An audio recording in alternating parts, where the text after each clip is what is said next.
If you have a Cobalt or an HHR 2.2, this is a HHR.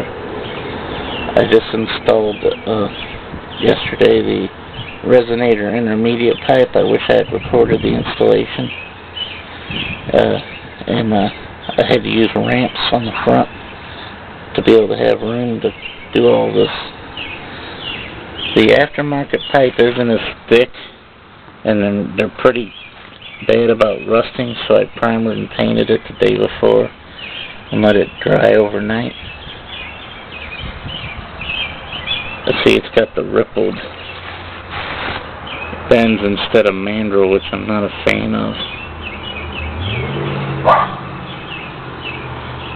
And the muffler was in good shape, so I took and primered and painted the rusty spots, and I flared the replacement pipe.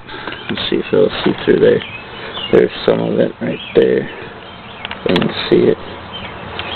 I'll go from underneath at the back too. I used an expanding tool and a couple of clamps, and I clamped it onto the factory muffler, and it sealed pretty good, and then I slathered it with anti-seize to make sure these bolts didn't rust in case I had any problems later. This should work.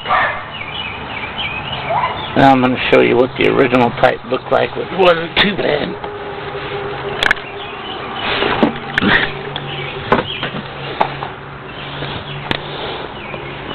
The original pipe looks real rusty, but there's still a lot of good steel left to it.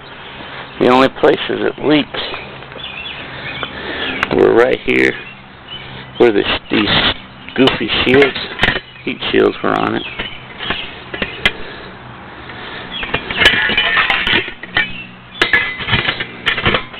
They were on here, something like that or something. And if I'd had the time, it has to pass the emissions and safety for these due for license.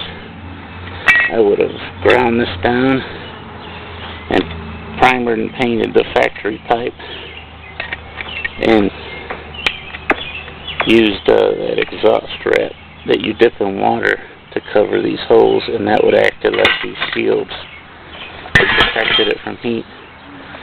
And then I would have clamped it back on here. I would have cut that a little straighter, a little crooked. It was hard. And I would have clamped it onto the muffler with the joint,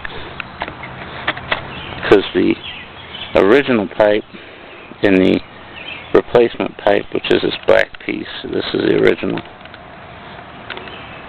The original is way thicker. I think it would have been a little cheaper, but it would have took me a lot more time to get that right, so you would be able to get license on it.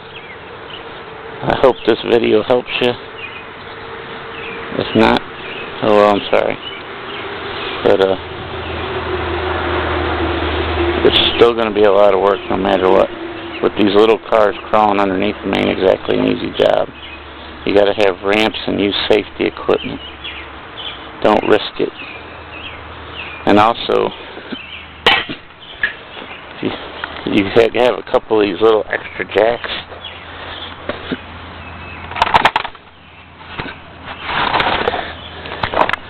You can use one of these